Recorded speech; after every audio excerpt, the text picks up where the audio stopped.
I'm so happy that we're able to have this private time here with Carl Occupenti, who's the artistic director here with the Village Players. And he has allowed, travelers with disabilities having fun to invade his facilities. But it's so much fun. I mean, so much energy going on here.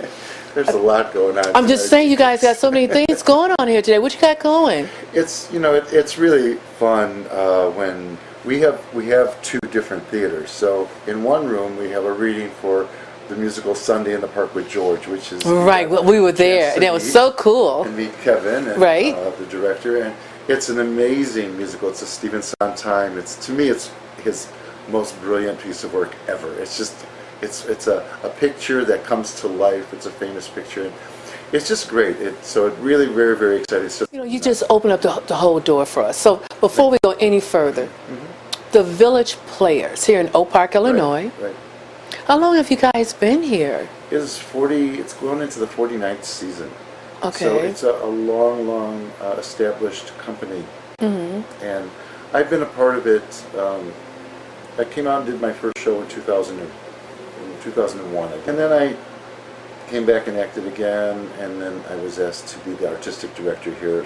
Just so many things have happened, and we've been very, very lucky and very blessed to have so many people support us and through the changes. And is the Village Players considered as a community theater? It is not. It was a community theater for 40 years, and then it became what's known as professional non-equity. And what that is at that point everyone is paid at that point. Small stipends for the actors, the directors, all the technicians are paid, the designers, all your staff is paid. So it just raises the bar of the professionalism across the board. When you think about plays, are people coming out for them and as well as with their children, or does that seem to be just falling away to the wayside? It's an interesting question because I think it is a struggle. It's a struggle because there are so many options, and I think one of the things people don't realize, yes, you have all these channels, and you could surf and find anything and the best of everything, just on TV, and you go to movies and they could amaze you, and all these other things that you have being pulled in different directions. The one thing that's different about theater is that you actually feel the emotions of the people on the stage. So you go through the journey with them. So when there's something going on, you're feeling it in your own, tummy, and it's just like, it's bringing up stuff for you. It's like you get to watch it there's enough of a distance that it's not uncomfortable, but you watch it and yet it changes you. So I think theater has the capacity an opportunity to open up and discuss things that maybe you wouldn't. Maybe in a play you saw something a little bit differently, a different angle than you would have looked at it in your own life. And maybe you talk about it like, is that possible that could be that way? Or maybe it exposes you to a culture that you, for some reason, didn't like or didn't give time to, and yet when you sit through 2 hours and watch someone's personal journey, theater is like, to me, this amazingly spiritual gift that we are allowed. It comes through us, and if we do our job right and stay clear, the voices, the words come through us and touch you on a deeper level than if you and I just have a conversation. And that, to me, is what I have tried to do with Village Players, is just to trust that whatever the next step is, I'm going to be shown it. I don't need to know it. Which is good.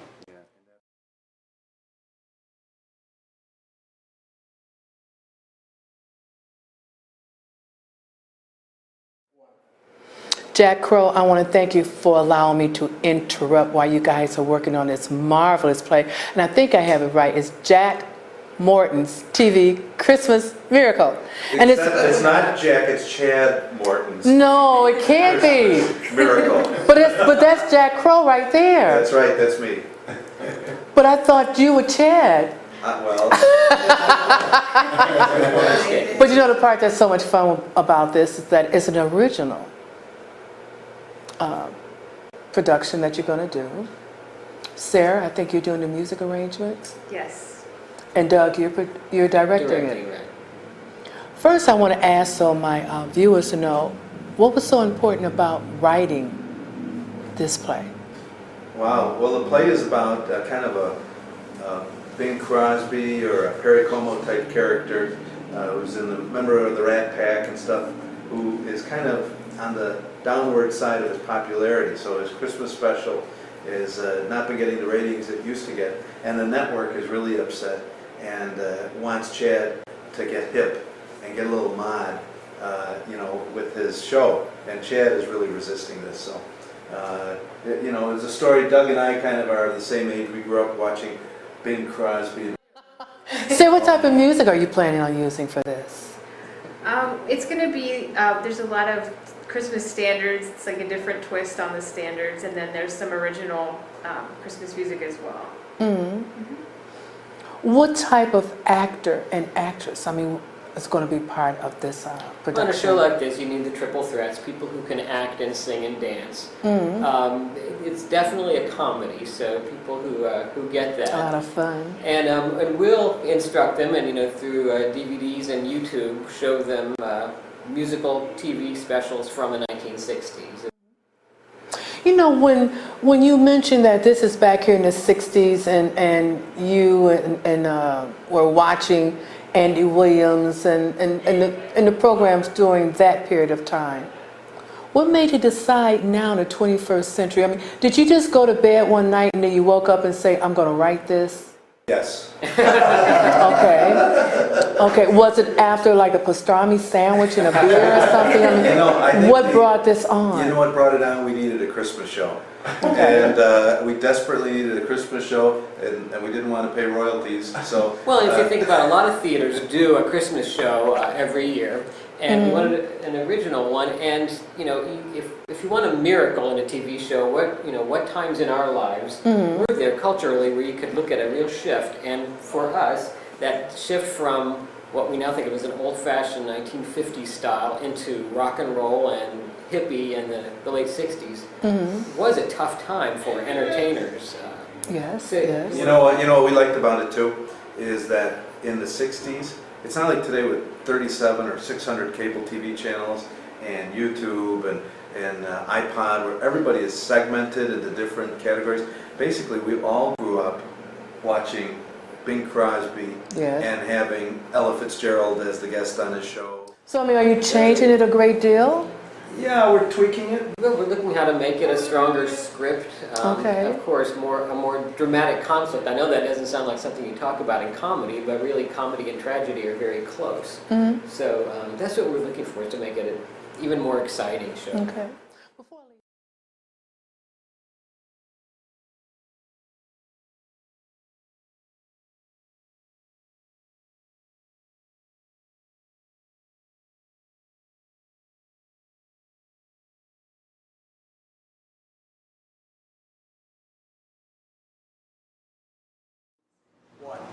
Kevin, I've really been having a good time here with the Village Players, and I want everybody to know this is Kevin Long, and he's a director for Sunday Afternoon in the Park with George. And I'm happy that you were able to take a little time to talk to us. My pleasure. Why did you guys pick this one? Well, when I look at whether or not I want to direct a piece, I always start with kind of the general beauty of the piece. What excites me about the show? Why do I think it's something that people should pay, to come see? And a couple of things stand out. It really speaks to us as artists as we work on the piece. I have a quote from George Seurat. He said, "Originality depends only on the character of the drawing and the vision peculiar to each artist." So to us, that means we need to do something that's our own, to do something new. Dot sings in Moving On, "Anything you do, let it come from you, then it will be new." But this is a play that received a Pulitzer. You guys really going with like the big guys on this one here. Exactly. Well, then the other thing, when you look at this obsessive artist, it really speaks to us in terms of our lives. How do we balance our working artistic life with the people that surround themselves in our life? How do we balance work with life? And that not only speaks to us as an artist, but it speaks to the business person who is spending hours and hours at work and then comes home and goes right on the computer continuing to work and possibly not living life as fully as they can with people that they cherish. Now, your actors and actresses that you selected for these different roles. I mean, we're talking about Bernadette Peters and Mandy, who played the Our part for actors are George. better. They're better. See, that's Oh, what I yeah. thought. That's what I thought.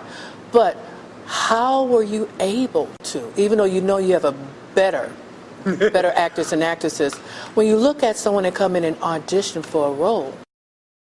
What I look for in an audition is not only can somebody sing. This is a Sondheim score, so it's Musical, quite right? difficult. So they do have to be able to sing well. But in addition to that, all of acting is about playing objectives, trying to affect change in another character on stage. So one of the first things I look for when an actor auditions is, after they introduce themselves, is there a reason for them to sing? There's a transitional moment after you make your introduction. You lift your head, see an imaginary character, respond to that character in some way subtextually, which then causes you to start to sing.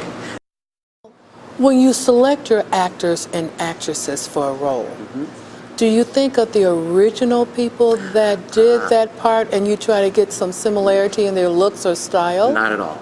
So I teach at Harper College, full-time a theater person at Harper College, and so this is part of my, I can count this as professional development, like I'm publishing. Okay. So I've spent probably over 100 hours analyzing and putting the show together before we begin. I go to the text. It doesn't matter who interpreted it before. It's what these characters are on the page. And why we brought these people is because they have a unique talent that they will fill the givens of the character, but it'll come through them in their unique way. So I would be really disappointed if we had a Bernadette Peters clone and a Mandy Patinkin clone. Otherwise, why are we doing it? I've had a wonderful time here with the Village Players, and I was so excited that I got a chance to talk to Carl and also Kevin, who's the director for the present play that's going on right now, Sunday afternoon in the park with George. So what they're allowing me to do, which I'm so excited, I'm going to be able to audition again for Romeo and Juliet. So I'm all set. Beatrice, could we just try it one more time? Let's just try it one more time. One more time? I didn't do it well? Let's try it one more time. Just Carl, this is so embarrassing for my viewers. see what you bring to the plate there. Okay. Where do you want me to start? From the top Give it again? your all. Give it my all? You see Romeo up there, right there? Romeo? Okay, here we go. Romeo, Romeo, where art thou? Romeo.